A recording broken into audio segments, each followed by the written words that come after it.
Praise the lord. ప్రభు నామంలో మీ అందరికీ వందనములు.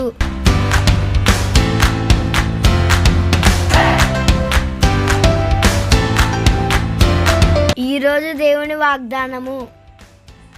చలకాలము క్రిందట యెహోవా నాకు ప్రత్యక్షమై ఇట్లనెను, శాశ్వతమైన ప్రేమతో నేను నిన్ను ప్రేమించుచున్నాను గనుక విడువక నీ ఎడల కృప చూపుచున్నాను. యెర్మీయా గ్రంథము 31వ అధ్యాయము 3వ వచనము.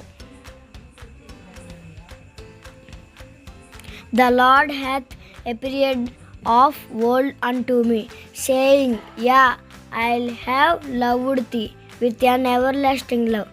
Therefore, with loving kindness have I drawn thee. Jeremiah chapter 31 verses 3. దేవుడి వాగ్దానాన్ని మీ అందరి జీవితాల్లో నెరవేర్చునుగాక. Amen. God bless you. Please subscribe my channel.